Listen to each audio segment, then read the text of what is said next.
Assalamualaikum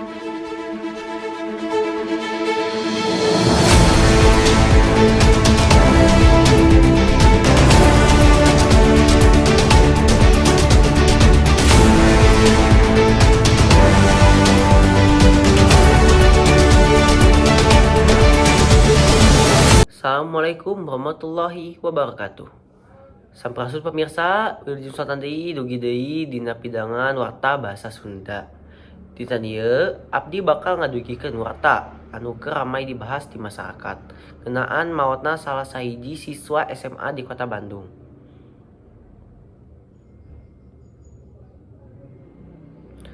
Hiji siswa di SMA Negeri 5 Bandung dilaporkeun maot saenggeus diduga jadi korban pengeroyokan di wewengkon Ciamplas, Kota Bandung.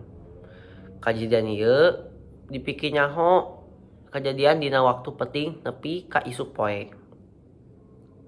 Numutkeun informasi nu kumpul, samemeh kejadian korban kacarita ngilu kegiatan buka puasa bersama jeung rencanganna.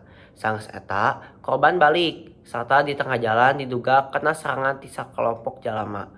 Nepi ka akhirna korban kapanggih dina kaayaan teu nyawa deui. Pihak kepolisian nepi ka ayeuna masih ngalakukeun penyelidikan pikeun nganyahoan kronologi sakumplengna jeung nentukeun saha-saha anu kalibet kajadian eta. Sabab pastina jeung latar belakang kajadian keneh didalami ku pihak berwenang.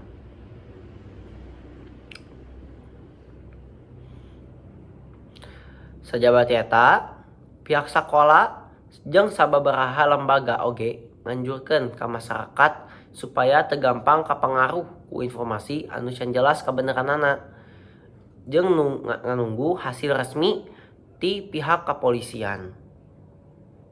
Pemirsa, kajadian ieu pangeling-eling pikeun urang sadaya yen kekerasan di kalangan rumaja masih jadi hal anu perlu diperhatoskeun. Ku kituna perlu aya kerjasama ti sadaya pihak, boh ti keluarga, sakola, jeung lingkungan sabudeureuna. Mugia kajadian seperti kieu teu kajadian deui, simkuring pamit mundur.